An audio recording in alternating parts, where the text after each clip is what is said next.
Hello, IML students. How are you doing today? Today we're about to learn about what Forex is. I hope you're ready. Get your papers and your pens and let's get ready to take some good notes, starting now. Before we get started, here's a little bit about myself. My name is Adeze Duncan, representing iMarkets Live. Some of you may know me from Forex 101 on IML TV.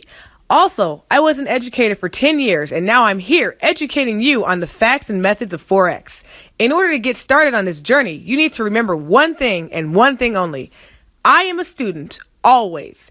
This is very important for you to remember and to remind yourself of often. You will hear me use this phrase frequently as a reminder that you are a student that is learning a skill that will pay you for the rest of your life. Make sure that you take your time and learn what you need to learn. Pace yourself. Do not compare yourself to anyone else's progress. Always keep a winning mind frame and you will do very well in this industry. Upon finishing this video, you should have a very good understanding of the following questions. Read through them quietly to yourself. As you are taking notes, make sure to pause this video in order to answer these questions. Did you know that you've already participated in the Forex market? Maybe you didn't know that, but when you've gone to another country and you brought your currency with you to exchange in another country, you've actually already participated in the foreign exchange market. Imagine that. Just by taking your currency and exchanging it for theirs, and then upon leaving, re-exchanging, you have actually exchanged rates. So about these foreign exchange rates, this is the rate that buyers pay in order to exchange their currency. And to put it in a different way, this is the rate that you would pay when you take your currency and exchange it for whatever local currency you're trying to get.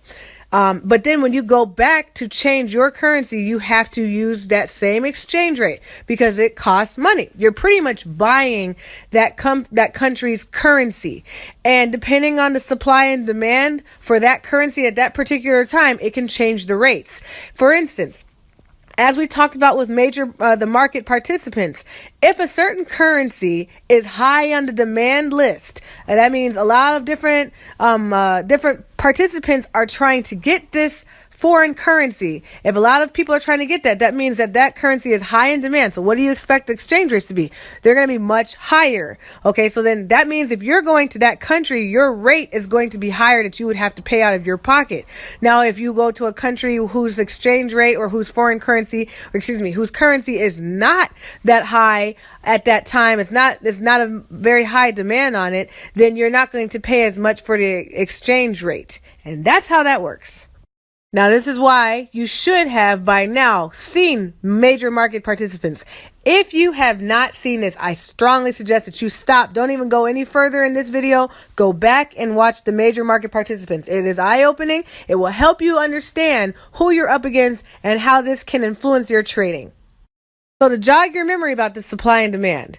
Supply and demand is basically when you have a high demand in something, you can command a higher rate. When you have a low demand in something, then you can only command so much of a rate. So this goes back to the exchange rates. When a currency's rate, when there's a lot of demand on that currency, back to the market participants, when they are buying it up at a high rate, then you have a high demand and then a very low supply, which means you can command a very higher rate. When you have countries that are more emerging and they don't have as much of a demand on them, then you tend to have a much lower exchange rate. So that's why when you go from one country to another and you're coming with a very high demand currency to a country with a low demand currency, that's why you have more buying power in that country. So on this screen right here, you have a look at live currency exchange rates. So if you're looking right now, you should be seeing them flicker. Some of them are changing, going back and forth. See, that one just changed. See how they're changing? This is all because of the market participants constantly buying and selling currency live. This is happening right now. So that means when you go from one country to another, there's no guarantee that you're going to get the exact same exchange rate. Sometimes you'll get a much better rate. Sometimes you'll get a much higher rate than what you originally exchanged for.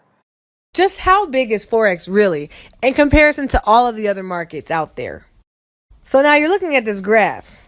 And it looks pretty large. There looks like a really big difference between what you see. As you see, the New York Stock Exchange, the one in the green, for those of you who can't see, that's $22.4 billion that is exchanged.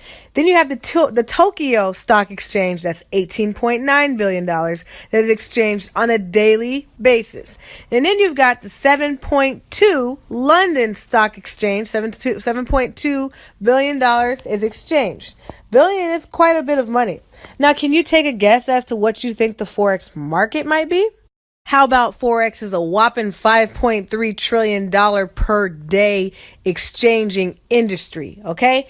Well, that's a pretty big number. You should be very excited about that. Why is that? Because as long as those numbers continue to move back and forth, there's always potential for you to make money. All this talking about money being exchanged on a per daily basis makes you probably wonder, well, how do you actually profit in this Forex monster market? Let's put this in context that most people understand. Forex is just like real estate, where you buy a property and then you hold it for a little while and then you turn around and sell it and then you make a profit. It's the same thing in Forex, except it's a much faster process. You buy into a certain currency, such as the euro, you hold on to it for a little while, and then you turn around and you sell it for a different pair, such as the USD. As a result, you make money if your euro's exchange rate went up while you held it. And depending on how much you bought at that time is going to determine how much you get paid off of that one purchase. So it's a lot like house flipping. And just to clarify, in case you don't know, when I say house flipping, I am referring to buying a house, holding it, and then turning around and selling it for a profit. Now you know what Forex is and how you can profit. Now, here's the thing. Until you learn the skills and the psychology of trading, you will be gambling. If you decide to jump into this market and you think that you know what you're doing, you have no skill, no technique, and you don't even realize or care two thoughts about psychology, I just need to implore and inform you that you are gambling and you are not using proper skill or proper risk management. So please let us teach you how to trade with confidence, and not the false confidence that you got in the market. You had a couple good trades and now you think you're all that. No, I'm talking about the kind of confidence that is backed up by skill, backed up by data, backed up by real official confidence. Learn this skill, guys, and get that money.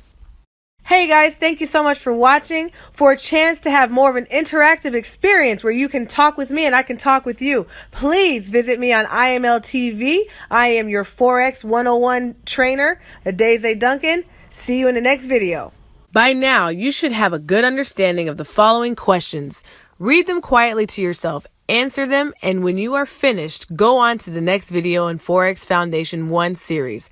My name is Adeze Duncan, and remember, I am a student, always.